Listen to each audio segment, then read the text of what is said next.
Driver online ini terpaksa didorong karena kehabisan bahan bakar. Pengemudi ojol ini merupakan satu dari ratusan warga Langsa yang motornya mogok akibat tak dapat menemukan BBM eceran di sepanjang jalan. Sementara itu, akibat pendistribusian BBM yang tersendat di wilayah kisaran Asahan, Sumatera Utara, antrian panjang hingga ratusan meter terjadi di sejumlah SPBU. Untuk mencegah kericuhan, pihak pengelola SPBU membatasi jumlah pengisian BBM 10 hingga 20 liter per kendaraan.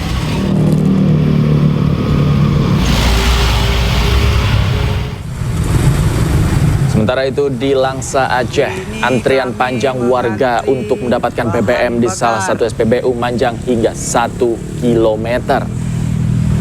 Antriannya mencapai. Warga yang mengantri BBM di SPBU Kota Langsa juga datang dari beberapa wilayah lain, di antaranya dari Kuala Simpang yang lumpuh total. Bencana banjir bandang yang melanda kawasan Langsa dan sekitarnya menyebabkan penyaluran bahan bakar minyak di wilayah tersebut terhambat. Ini posisi. Pemirsa, meski antrian panjang BBM sempat terjadi di sejumlah SPBU di Aceh beberapa hari ini pasca banjir melanda, namun antrian terurai usai pasokan BBM mulai tiba di beberapa SPBU. Di beberapa lokasi, pasokan BBM dari Pertamina telah kembali normal. Contohnya di SPBU Julok, Aceh Timur, pendistribusian BBM sudah masuk sejak 2 hari yang lalu. Meski sempat terjadi antrian panjang hingga 3 km, kini stok BBM masih aman dan distribusi dari Pertamina berjalan lancar.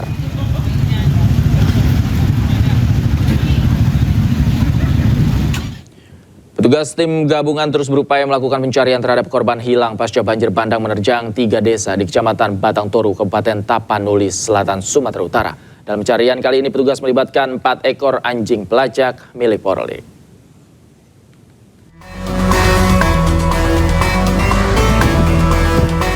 Sebanyak 4 ekor anjing terlatih milik Polri dikerahkan dalam proses pencarian korban hilang pasca banjir bandang menerjang 3 desa, yakni Desa Garoga, Desa Aek Ngadol, dan Desa Huta Godang yang berada di Kecamatan Batang Toru, Kabupaten Tapanuli Selatan, Sumatera Utara pada Rabu sore. Proses pencarian ini dilakukan petugas dengan menyisiri puing-puing bangunan yang tersapu air Sungai Aek Garoga pada 25 November lalu. Banyaknya material kayu membuat 3 desa itu luluh lantak. Proses pencarian ini dilakukan dengan menyisiri puing-puing bangunan dan membuat pori-pori dengan menusukkan besi ke dalam tanah. Hal ini supaya anjing dapat mencium aroma busuk yang berada di bawah tanah. Ketua Tim Pencarian Korban Hilang Kompol Kadarman menjelaskan bahwa anjing pelacak yang dibawa pihaknya merupakan anjing terlatih dalam proses pencarian orang hilang. Itu kita menurunkan 4 K9 khusus untuk SAR ya, di daerah Tapanuli Selatan, tepatnya di Garuga. Ya, jadi sifat kita tuh hanya sifatnya mencari, kemudian setelah mencari kita kasih tanda di situ. Jadi selama ini ada beberapa titik yang sudah kita kasih tanda. Baik, demikian. Sebanyak 42 orang dinyatakan meninggal dunia dalam bencana alam banjir bandang di Kecamatan Batang Toru. Belum diketahui berapa jumlah orang yang hilang, sementara petugas masih melakukan pencarian. Dari Tapanuli Selatan, Sumatera Utara, Indra Mulia Siagian, iNews melaporkan. Pemirsa, gelombang solidaritas bantuan untuk korban banjir dan longsor di Sumatera terus berdatangan. Salah satunya datang dari konten kreator Ferry Irwandi yang berhasil mengumpulkan donasi lebih dari 10 miliar rupiah.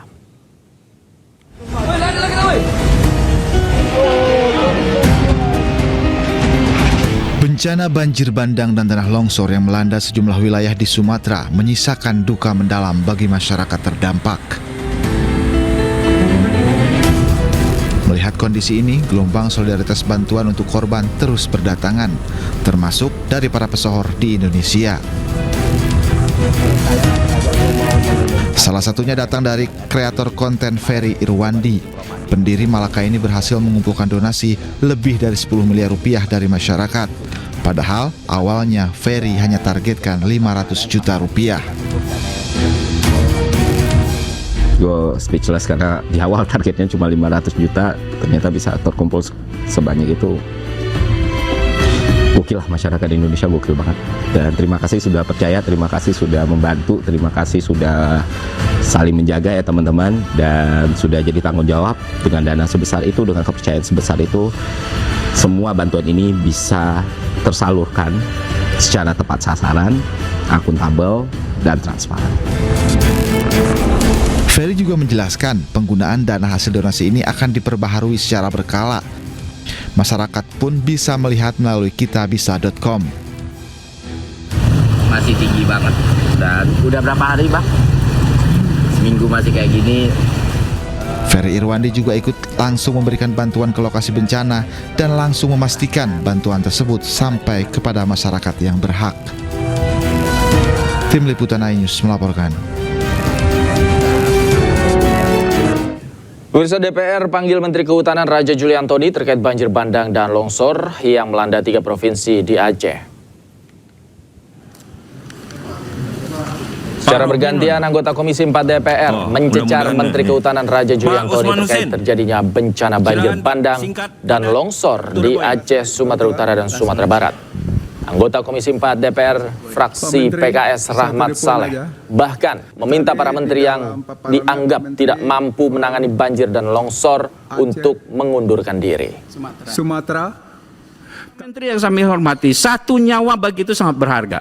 Sekarang hampir 765 meninggal per kemarin, 650 belum kita temukan. Ini bencana besar, bukan main-main. Oleh karena itu, saya pernah membaca ya, tanggal kemarin itu tanggal 18 November itu kabinetnya Pak Ferdinand Marcos di Singapura, di Filipina. Mereka itu banjir penyebabnya, tapi gentleman 2 menterinya mengundurkan diri karena merasa menganggap tidak mampu mengatasi itu. Jadi bukan sesuatu yang salah juga kalau menteri yang tidak sanggup mengatasi ini mundur juga. Itu adalah tugas yang mulia menurut saya. Pak Rahmat Soleh, saya tidak denial Pak. Saya sama sekali tidak denial. Saya tadi mengatakan bahwa banyak faktor yang menyebabkan banjir ini kompleks dan kombinasi antara faktor itulah yang menyebabkan banjir tersebut. Cuaca hanya salah satunya. Lebih dari itu memang ada evaluasi dari kami, ya, evaluasi dari kami tentang hutan, tentang AMDAL di kementerian lain, pemerintah daerah sendiri. Kalau tadi dikatakan PPKH Pak, ada bukaan tadi di Batang Toru segala macam. Ya, bisa saya saksikan misalkan ada perusahaan apa itu yang besar sekali, Green Court apa? Agin Court misalkan yang sering viral itu dari tahun 80 itu udah jadi APL Pak. Saya juga baru tahu ketika kasus ini saya minta Dirjen Planologi menyerangkan kepada saya dari 87 sampai kemudian ada perubahan tata ruang di 2005. Ya, di 2005 itu memang APL bukan kawasan, meskipun di sekelilingnya itu adalah Taman Nasional. Siapa yang membuat RT RW? Siapa yang mengajukan RT RW? Kita bersama Pak. Ada keterlibatan pemerintah daerah juga di sana di masa-masa itu. Jadi sekali lagi saya tidak mengatakan, apalagi saya berapologi, saya defensif bahwa ini ada terkait dengan hutan. Ya, oleh karena itu kita harus perbaiki Pak. Usai rapat, Ketua Komisi 4 DPR RI Siti Hediati Haryadi mendukung Kementerian Kehutanan untuk menindak siapapun yang menyebabkan banjir. Intinya kami minta kepada Kementerian Kehutanan untuk menghentikan segala pemotongan pohon illegal logging, baik legal maupun ilegal, yang nyata-nyata merugikan masyarakat. Kita lihat sendiri pohon-pohon yang begitu besar yang perlu puluhan tahun, ratusan tahun untuk sebesar itu dipotongin oleh orang-orang yang tidak punya perasaan gitu ya untuk motong itu, dan yang untung tuh ya mereka sendiri, rakyat tidak mendapat keuntungan apa-apa dari pemotongan itu. Kami mendukung kementerian untuk menindak siapapun yang membuat kerusakan ini. Gak usah takut apakah itu di belakangnya ada bintang-bintang, mau bintang 2, 3 atau berapa. Itu kami mendukung kementerian supaya ditindak dan tidak terjadi lagi.